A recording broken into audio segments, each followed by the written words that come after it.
12वीं या ग्रेजुएशन के बाद लॉ में एंट्री कैसे लें। आज के समय में युवाओं के लिए एलएलबी करना समाज के दृष्टिकोण से कितना जरूरी है। आज के समय में युवाओं को एलएलबी करना बहुत ही जरूरी। नमस्कार दोस्तों, धीरज फार्मल चैनल पर आप सभी का स्वागत है।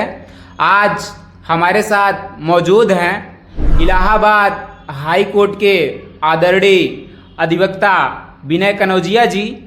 आज हम जानेंगे कि लॉ में करियर कैसे बनाएं। एक सफल वकील बनने के लिए क्या पर्सनालिटी होनी चाहिए। सर, बहुत बहुत स्वागत है आपका।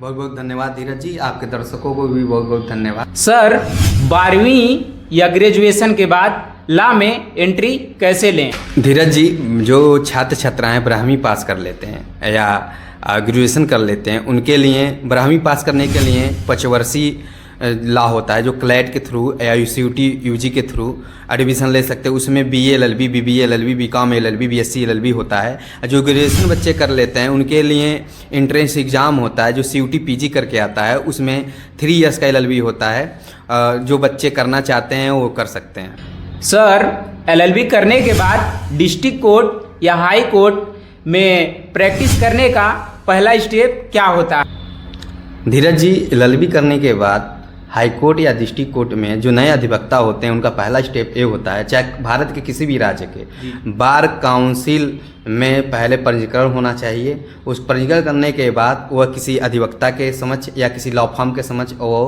अपनी वकालत की शुरुआत कर सकते हैं। जी सर, वकालत के लिए एआईबी ऑल इंडिया बार एग्ज़ाम कितना ज़रूरी होता है। धीरज जी, वकालत करने के लिए एआईबी जो ऑल इंडिया बार एग्जामिनेशन होता है इसलिए बहुत ज़रूरी होता है। जो नए अधिवक्ता आते हैं उनको सीओपी होता है, सर्टिफिकेट ऑफ प्रैक्टिस। सीओपी रहेगा तभी आपके पास एडवोकेट रोल मिलेगा।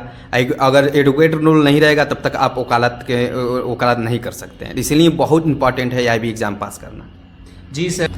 सर, एक सफल एडवोकेट बनने के लिए कम्युनिकेशन, पर्सनालिटी, बॉडी लैंग्वेज में क्या खास होना चाहिए। धीरज जी, आपने एक बहुत अच्छा क्वेश्चन पूछा कि एक सफल एडवोकेट बनने के लिए पर्सनालिटी, कम्युनिकेशन, लीगल लैंग्वेज में क्या होना चाहिए। तो सबसे पहले मैं इसके साथ और जोड़ना चाहता हूँ, इसमें एडवोकेसी स्किल भी होनी चाहिए जी। और इन चीज़ों में सबसे महत्वपूर्ण होता है कम्युनिकेशन होना चाहिए जी। जब वो कम्युनिकेशन कर देते हैं, अब अगर आप कोई अभी पीड़ित आपके पास आता है उसको अपने बातों से उसको विश्वास दिला देते हैं, वो सबसे बड़ा मोस्ट इम्पॉर्टेंट केस का वही होता है। शुरुआत है कि आप किसी पीड़िता को आप अपने वकालत के शुरू में ही उसको विश्वास दिलाते हैं कि हम आपको न्याय दिलाएंगे। तो ये सबसे बड़ी इंपॉर्टेंट कम्युनिकेशन होता है। जी सर। सर, शुरुआत में नए वकीलों को संघर्ष और कमाई को लेकर क्या माइंडसेट रखना चाहिए।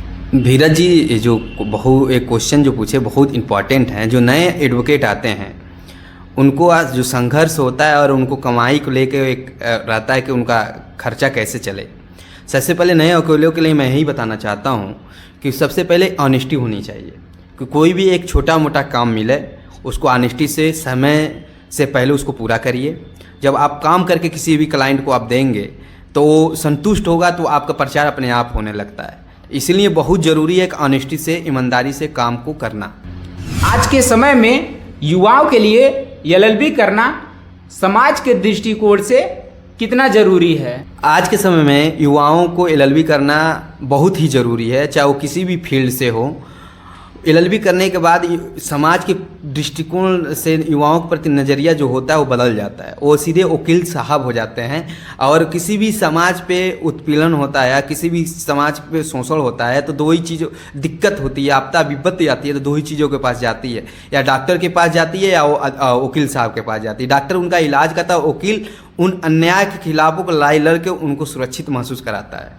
जी सर, बिल्कुल, ये सबके माइंड में होता है और करना भी चाहिए क्योंकि एक युवा ही है जो देश को बदल सकता है। और धीरज जी, क्यों आज के समय में डिमांड क्यों है एलएलबी का?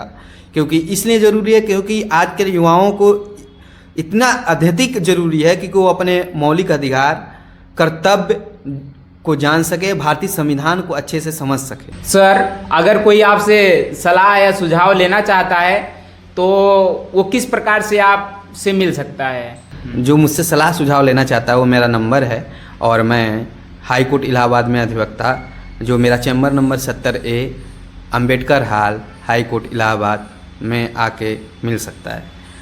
धीरज जी, आपने अपने प्रोडकास्ट में मुझे बुलाया, इसके लिए बहुत बहुत धन्यवाद। बहुत बहुत धन्यवाद सर, हमारे दर्शकों को इतने कम समय में और सटीक जानकारी देने के लिए।